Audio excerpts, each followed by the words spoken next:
ایسا دیش جہاں نہ صرف آزادانہ سجدوں کی اجازت ہو بلکہ ایسا دیش جہاں پر آزادانہ خیالات کی بھی اجازت ہو، ایسا دیش جہاں کا سیاسی، سماجی اور معاشرتی نظام عدل و انصاف پر مبنی ہو، ایسا دیش جہاں سے خزاں کو گزرنے کی بھی مجال نہ ہو، اور ایسا دیش جہاں پر ہماری ماؤں بہنوں کی عظمتیں تار تار نہ ہو سکیں۔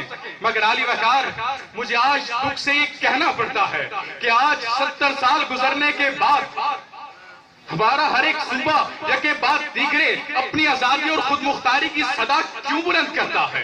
علی وقار، مجھے اس بات کا دکھ ہے کہ آج ہمارے حکمران پارلیمنٹ ہاؤس میں کھڑے ہو کر یہ کہتے ہیں کہ اگر ایک ملک کے 4 صوبے ہو سکتے ہیں تو پھر ایک صوبے کے 4 ٹکڑے کیوں نہیں ہو سکتے؟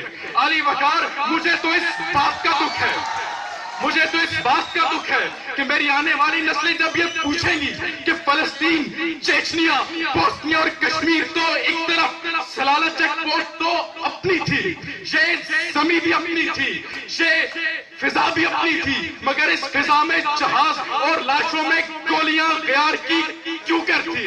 علی وقار، مجھے تو اس بات کا دکھ ہے، مجھے تو اس بات کا دکھ ہے کہ وہ ملک جو امن و امان کے لیے قائم کیا گیا، آج اس ملک میں سرخ ٹماٹر تو بہت مہنگا ہے مگر سرخ خون بہت سستا ہے۔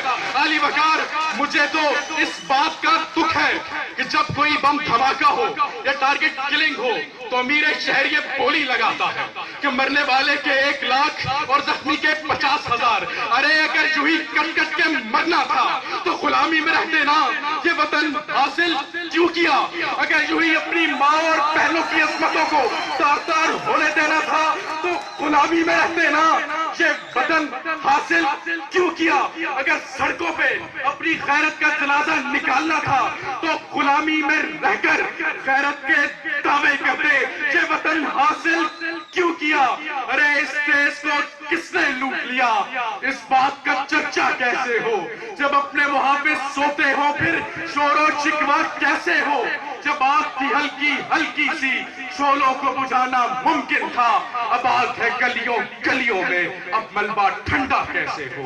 اب آگ ہے گلیوں گلیوں میں۔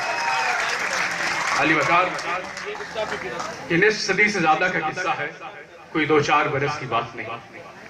ہماری قوم کی رگوں میں ترقی یافتہ اقوام کی گندم کا